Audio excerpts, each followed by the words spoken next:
Alam mo, from the humaba na yung lucky bamboo ko. So, sobrang taas na.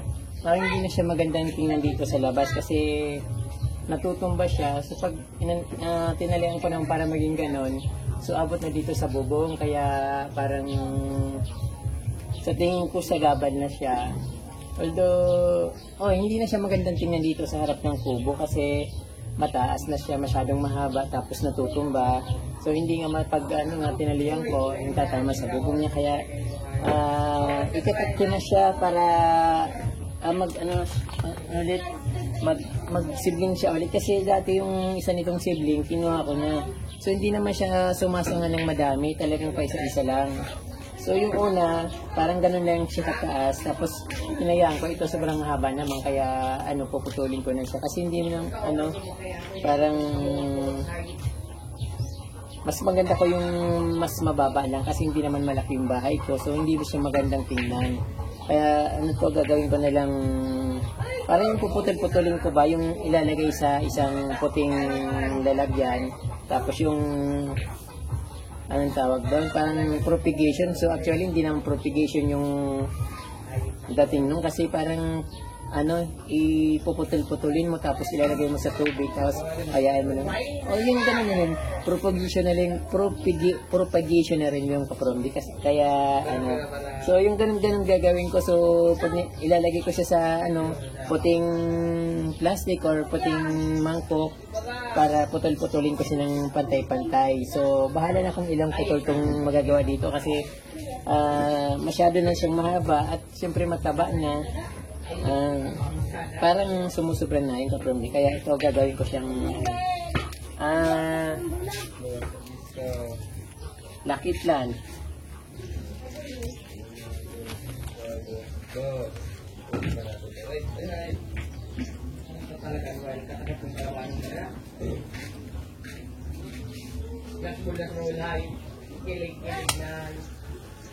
So marami pala siyang sibling kapromdi.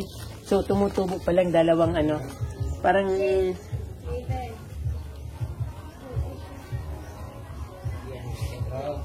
mayroon siyang 3 siblings. Bali ganito rin, matataba rin siya. So mas maganda yung pinutol ko siya para mapagbigyan yung lumaki siya kagad. Kasi pag mayroon isang malaki na halaman tapos mayroon siyang mga sibling na maliliit or yung mga sanga-sanga, napipigil yung laki niya kaagad kasi yung parang yung sustansya ng halaman na pupunta dito. Kaya ayun, tama lang naputulin ko siya at mabigyan ng way yung 3 matataba na siblings niya. So siguro magantay naman akong aman para tumaas siya, although talagang maganda siya. So ito hindi naman kailangan dinidiligan to kasi hindi niya naman hindi nga siya alagain na halaman, kahit pabayaan mo lang siya dyan sa isang tabi, nabubuhay siya. Kaya napakagandang halaman nito. So, ang haba niya parang, gano'n na ba ito kahaba?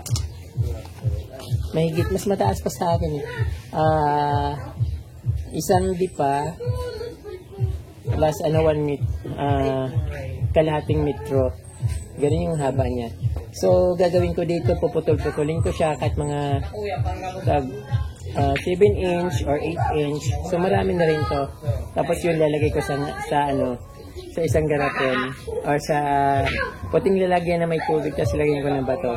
So yung bang alam niyo din sa feng shui yung gagawin ko para kasi February na ngayon kapromdi.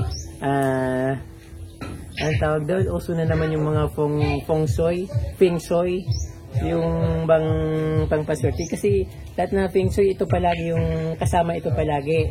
Pag hindi naman siya number 1, number 2 or number 3. So yun lang naman palagi yung mga lucky plant na magkakasama. So lang sila, nagkakabaliktaran lang, minsan number 1, minsan number 2, yung iba nagiging number 1 tapos ito minsan nagiging number 3 o number 2. So ganun lang yung kapromdi. So dahil panibagong taon na naman ngayon, ito panibagong bigay ng lucky. Kaya siya tinawag na lucky bamboo. Kaya dahil nagbibigay siya ng luck sa tao.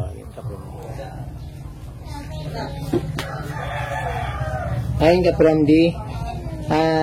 Hindi pala naka-on yung camera kanina. Yung pinutol ko kaya hindi ko naman pwedeng ulitin na ibalik para putulin ulit. So kapromdi, ito yung ginawa ko. Bali, pinutol ko siya. So, ilang piraso ito? 1, 2, 3, 4, 5. So, 11 pieces.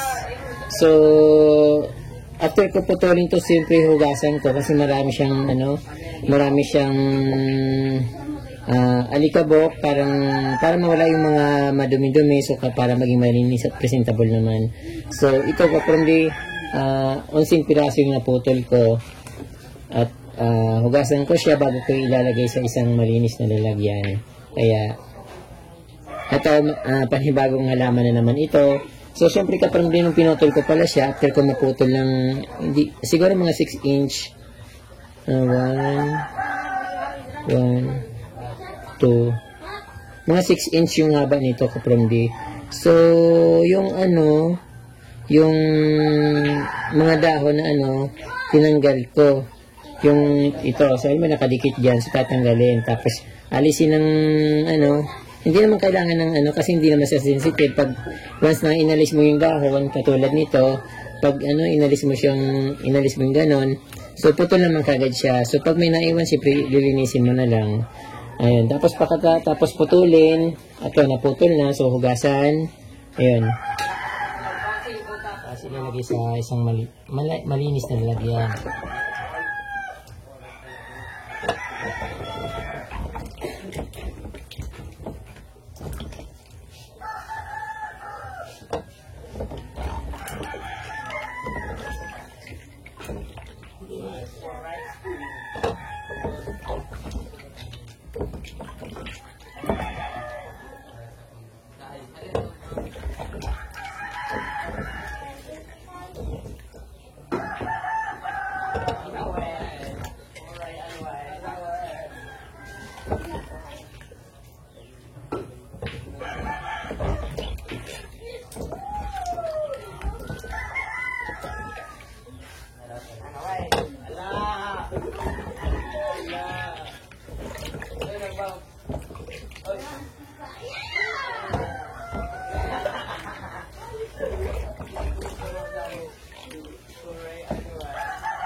So ito, kumuha muna ako ng mga puting bato dun sa aking rocks dun sa garden sa labas.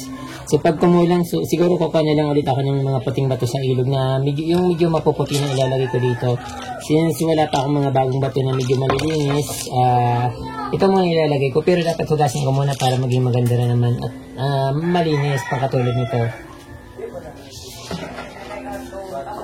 So ito kaprondi, siyempre bago nyo ilalagay dito sa lalagay ng puti, dito sa mangkok o kahit kung saan nyo man ilalagay, i-check nyo muna yung niya kung tama yung pagka-arrange mo, diba? Kasi minsan baliktad, minsan magaganon mo, tapos siyempre hindi ugat siya, mabubulok yung ilalim niya. So pag dito mag-ugat siya, ganun. So i-check nyo yung palagi yung kung saan naka-point yung yung pinanggalingan down. Siyempre yung parang may ang tawag dito, may bukong-bukong. So alam mo kaagad yun para hindi magkabaliktad. Ito. Yung iba kasi kapag dito tinatalian ng parang gold na panali o kaya yung pula. So dahil dito ipur ako, wala naman akong panali na gano'n. So ilalagay ko na lang siya dito. Parang rumble lang siya. Bahala na kung tatayo. Pero siyempre tatayo siya. Lalagyan ko naman ng mga puting bato. Okay, naka-arrange naman siya. Tama naman yung pagkatayo niya. So mayroon tong function kapramli. Alam ba? 11 pieces, 10 pieces, 6 pieces, mga ganon. So titingnan natin kung ano yung kung yung ilang piraso kung ano to. Kung anong function ng 11 pieces.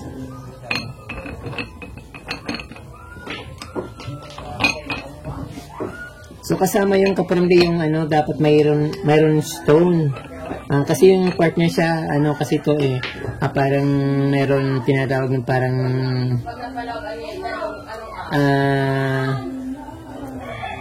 Ano ba yun? Nakalimutan ko na naman. Parang earth, fire, water. Parang kailangan meron siyang element. Yung element ba na tinatawag. So, dapat complete. May water, may stone. Ayun. Kasi yun ang element of earth.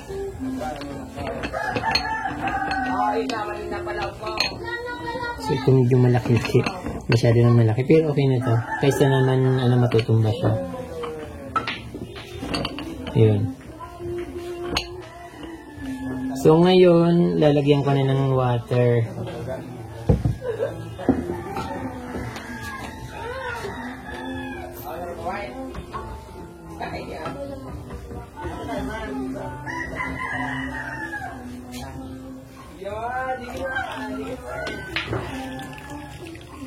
So, kailangan lang, tama lang. Kasi siyempre pag umapaw, yan, okay na yan.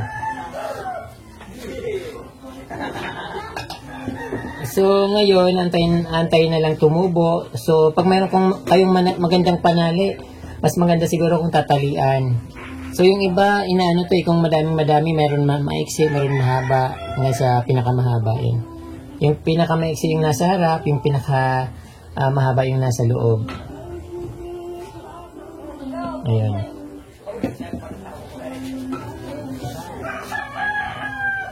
So, ang function niya ka-from D ay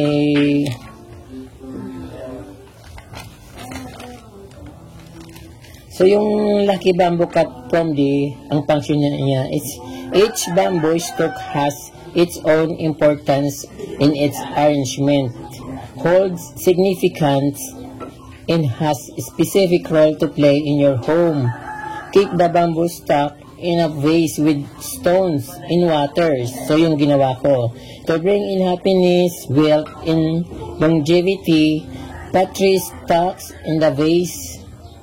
Wealth in longevity, put 3 stalks in the vase. 5 stalks are for the wealth.